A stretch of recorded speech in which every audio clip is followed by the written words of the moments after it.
Hi, I'm Alexa, and the zone is flooded. Like, flooded.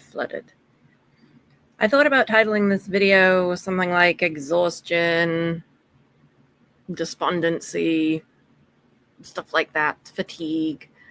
There's a lot going on. We cannot have a single day, we can't even have half a day without some new atrocious ridiculousness being committed by this administration. I made a list just of things that are going on in this past week. It's kind of shitty.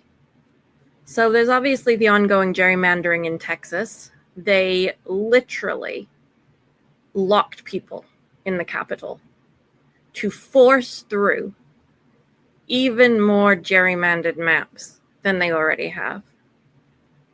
Now, normally I would say, not a problem.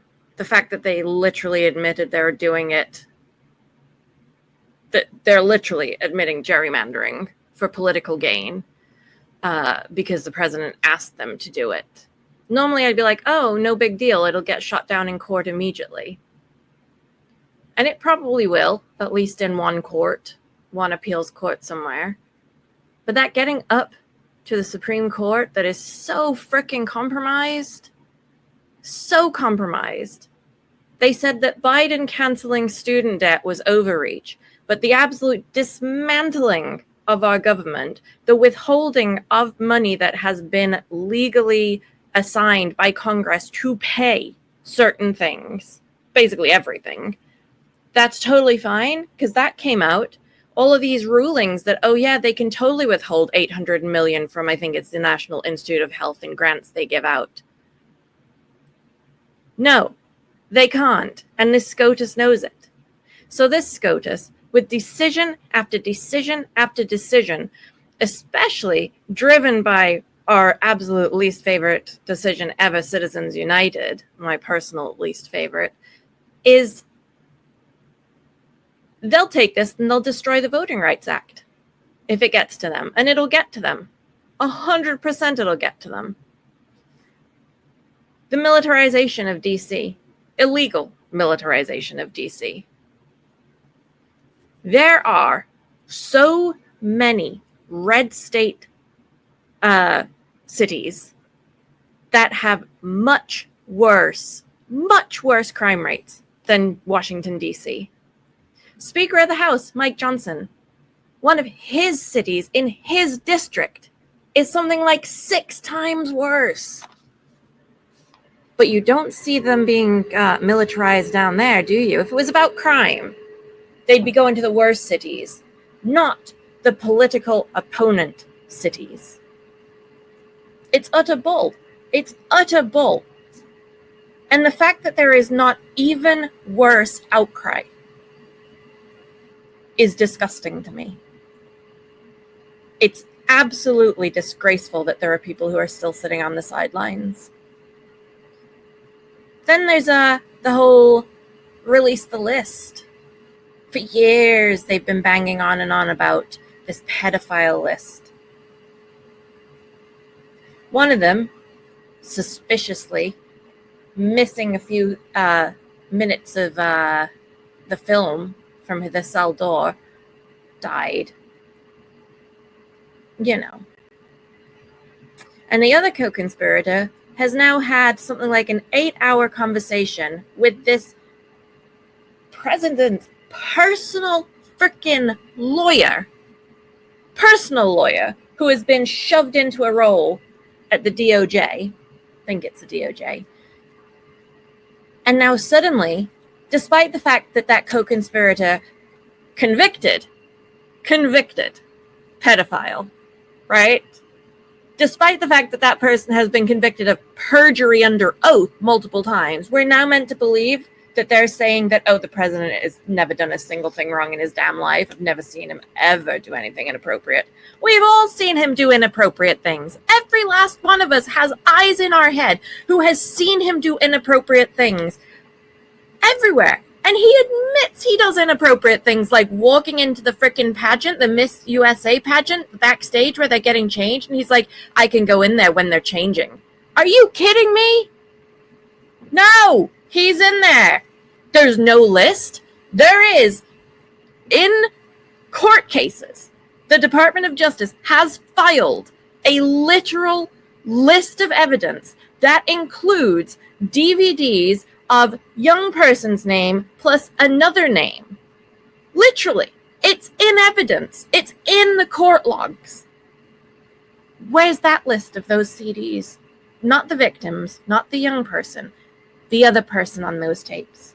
Where's that list? They sure as hell have time to go and intimidate John Bolton, who, as much as I despise, because he supports a lot of what's going on now, but has at least been talking about the overreach that's going on in this administration. They go and raid his house, breaking with tradition, the same tradition that was actually offered on multiple occasions to the current resident of the White House, that they were told ahead of time through lawyers that we think you still have some documents you need to give back. And it was only after that president, former president at the time, was seen moving boxes around multiple different locations, hiding them, was caught multiple times having more documents in his thing after his lawyers had signed off multiple times saying, oh, we've done everything, we've gone through everything, there's no more. It was only after multiple times that they were said, yeah, you still need to give us some more back. Nope, you've still got some more, give us some more back. It was only after multiple times that his residence down in Florida was raided.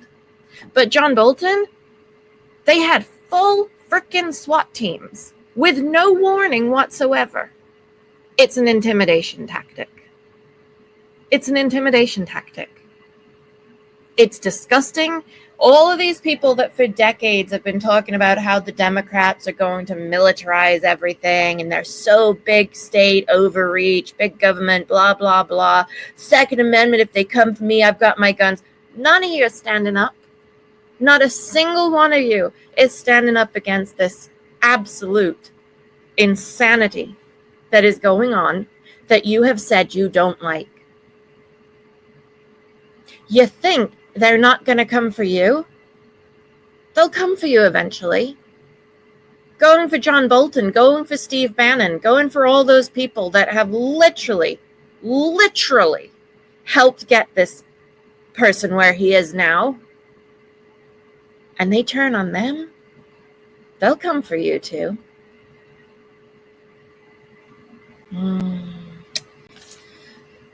Firing of top officials continues. One of the most egregious stories right now that literally is getting no airtime because of everything else going on is the absolute decimation, and I mean decimation, of our intelligence community. There are literal Russian cyber attacks confirmed going on right now this week.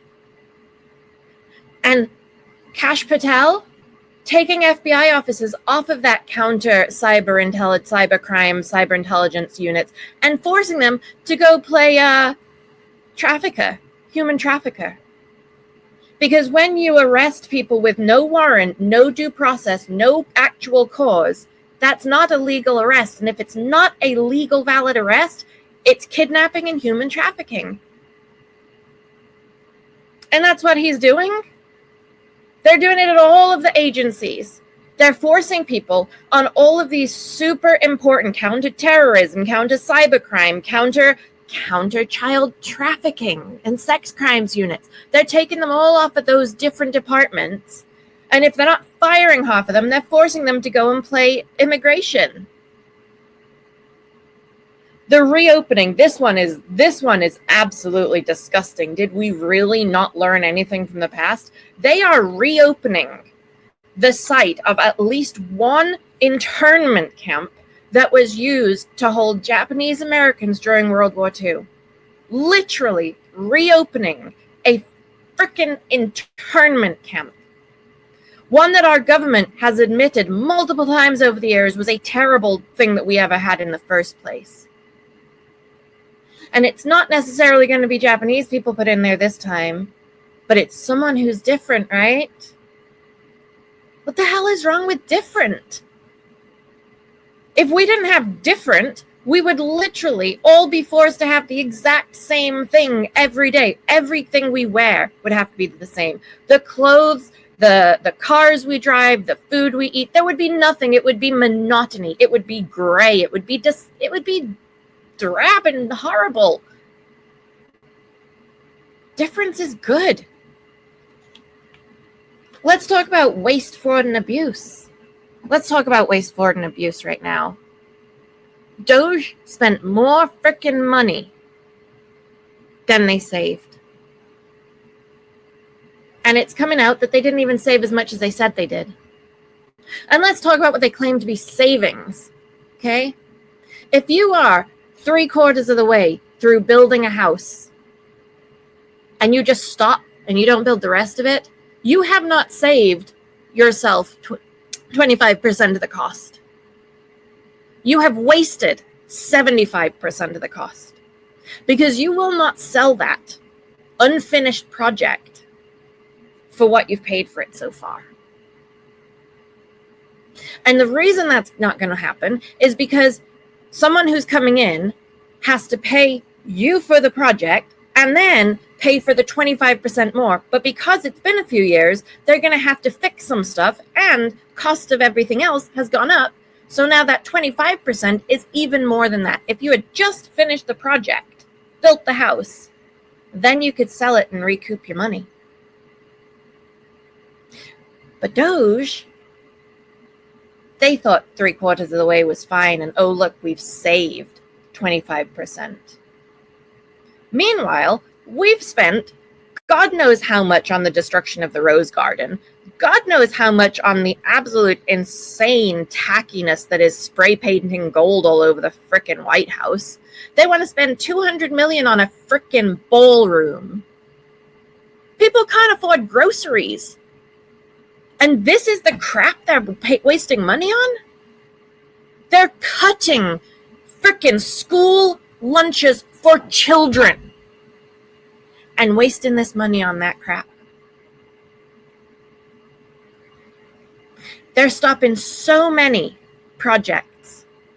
This week, it's a wind farm that's been stopped, like 90% of the way done. There are countries in Europe that are 100% energy from renewable sources. It might not be every day, but at least like a week or a day at a time. They're getting so much. They're so far ahead of us. But God forbid the billionaires don't get to make a little bit more money on their oil and gas and destroying the environment here in the US. They do realize that the world is all one world, right? What you do here affects everywhere. What's done everywhere affects here. There's no escaping it. Let's talk about the bullying of companies, private companies. All this whole government shouldn't be in the way of business. And meanwhile, he's literally blackmailing and bullying companies into giving up 10, 20% of their revenue, profits and stuff. Both NVIDIA and Intel have made deals to do that.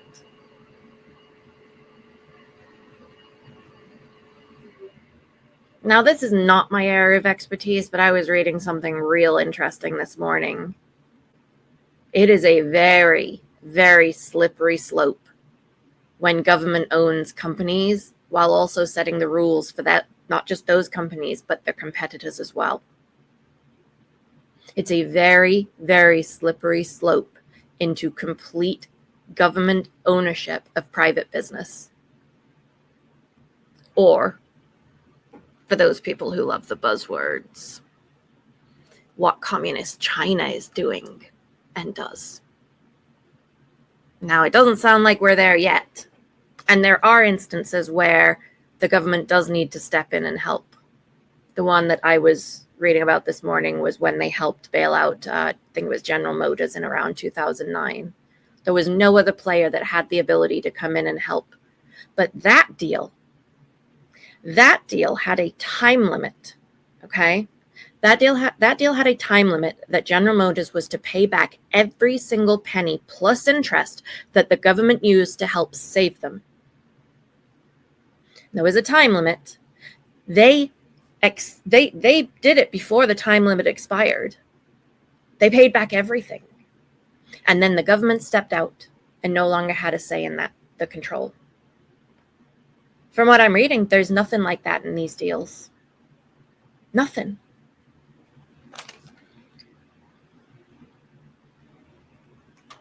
Let's talk about rewriting history, shall we? Erasing the sins, the egregious, disgusting nature of stuff that has happened and been done and perpetrated on others by this country does not erase the fact that those things happened. Complaining that museums make slavery out to be bad? Are you kidding? Are you actually kidding? How fragile of a pathetic, weak person do you have to be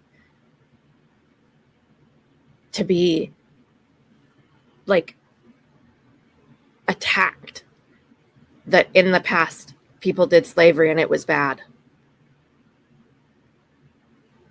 How thin-skinned do you have to be to complain about that? Our history as it is, our actual truthful history. If you've never done those things, why are you mad that the truth is being told? We learn from the truth. We grow from the truth. We get better by correcting inequality, injustice. We don't get better by hiding it.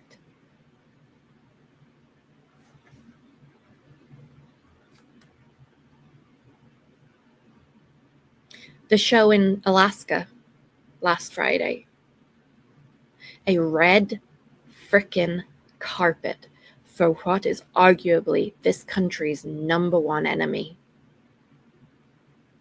A red carpet saluting him.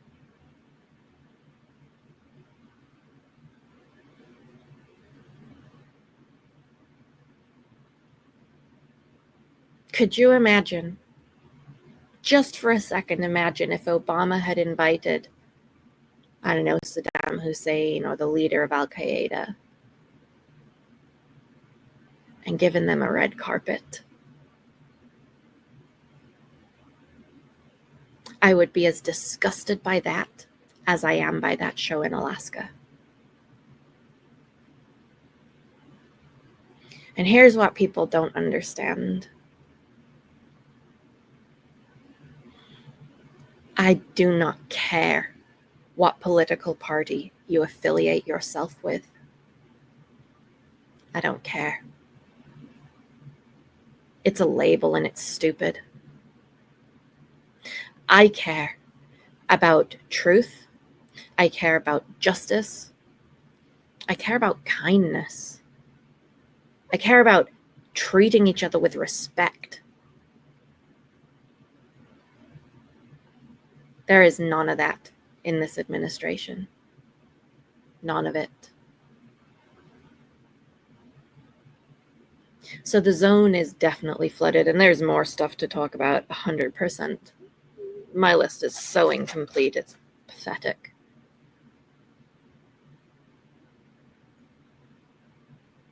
We have to make sure, and I did a video on this, we have to make sure that this zone flooding tactic does not drain all of our energy and our ability to stand against it. We have to make sure that we protect ourselves. And joy and happiness is certainly a way to recharge our batteries. Connection, true connection, community. Those are the things that will see us through this. Looking for the helpers, as that great Mr. Rogers used to say. I believe it was his mom who told him, the quote goes, his mom told him, whenever there's a natural disaster or something going on, don't look at the people taking advantage of it, look at the helpers. Look for the people who step up and are kind, because they're there. They're there just as much as there are bad people out there. So look for the helpers. Look for the people who are standing up and speaking out. Join them. There's strength in numbers. One thing we can learn from history is how to fight back, how we can stop this. And it won't be overnight. Even if we got rid of that person in the White House, impeach, whatever, resign, I don't care. The rot has been insane throughout every single one of our departments that were meant to be independent.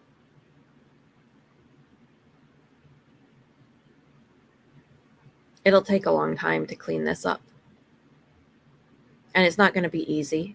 There will constantly be people fighting against it who want to maintain power and control, subjugate others. One of my, we'll go with personal favorite news stories is our frickin' Secretary of Defense reposting crap about some extreme position where women shouldn't ever be allowed to vote. They shouldn't be allowed no-fault divorce. That means they're going to be trapped, owned by the men in their families. These extreme so-called religious beliefs. How is that not a literal deal breaker? In any other president's presidency, that Signal chat fiasco would have been grounds for immediate removal, probably charges. Yet here we are several months later and people just seem to have forgotten about it because there's so much crap going on. Do not be fooled by the outrage, the egregious, the stupid shit. Like the South Park making fun of Gnome's appearance. I don't make fun of other people's appearance. People have made fun of mine my whole life. If you're coming for my appearance, it means you can't handle arguing my ideas or countering them. You've got no way of doing it. Y'all making me agree with a Gnome on that point really annoys me. But don't be outraged by that stupid shit. It's nothing in the grand scheme of what is going on. And the outrage at those stupid, irrelevant things is going to be a waste. It's a wasted outrage. It's a waste of energy. You have to only get outraged at the things that are truly outrageous, because otherwise it loses its impact.